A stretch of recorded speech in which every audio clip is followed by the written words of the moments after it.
Hi and welcome back. In this video, I wanted to tell you about JWT optional. JWT optional is going to let you add into any endpoint that the JWT can or cannot be present. Then inside the endpoint, you can choose what to do if it is present or not. Let's go over to our item resource.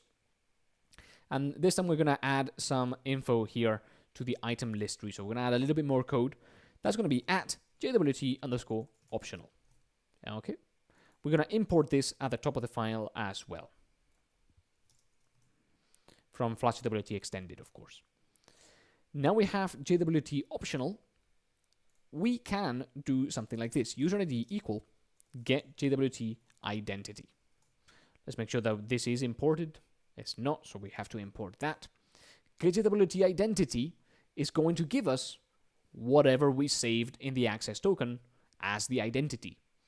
We're saving user IDs, so this sort of makes sense. We're going to get the JWT identity, and that's going to be the user ID of the user that is stored in the JWT. So that gives us the user ID, or because the JWT is optional, it can also give us none. Okay? If it gives us none, that means the user is not logged in, or they didn't send the authorization token. Okay? So we're going to say items is this. These are our items.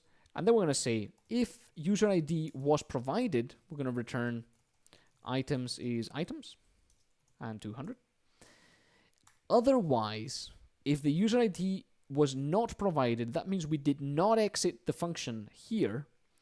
We're going to return something else. We're going to return items, but the items we're going to return are not going to be the full items. We're just going to return the item name.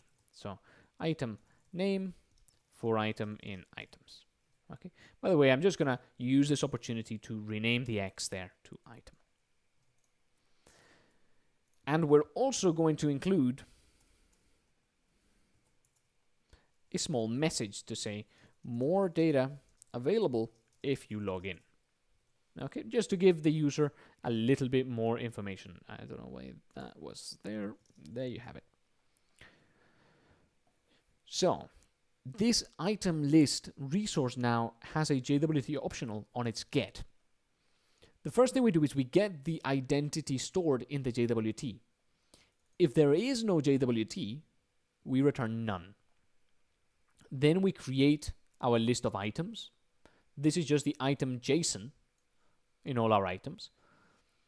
If the user ID is present, that means the user is logged in, we're just going to return all of the item data we have in our database. But if we don't do that, that means the user did not log in or did not provide an authorization header.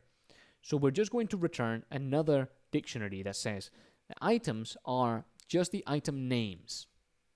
So we're not going to return all the item JSON, including the store ID and the price and so forth. We're just going to return the item names so they can see what's there. And we're going to say more data available if you log in. Okay. So that's it. So a couple of things we've learned in this video.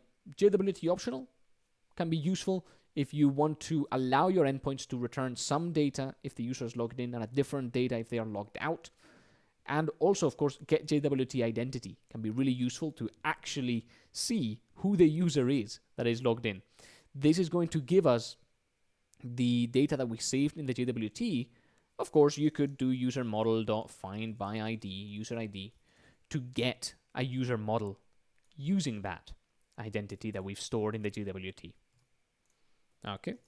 With that said, we are going to clear this and run the app.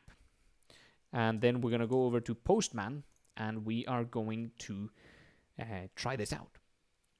So we have an item stored in our database. This is the one, my item there.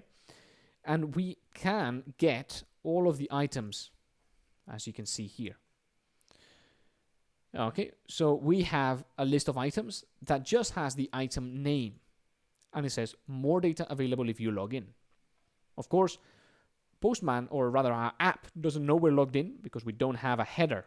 So if we include it, if we include the authorization header with bearer access token there, as soon as we do that, we now get the full dictionary of items here, the full list of dictionaries there. So this is how you can return different amounts of information depending on whether the user is logged in or not. That's it for this video. I'll see you on the next one.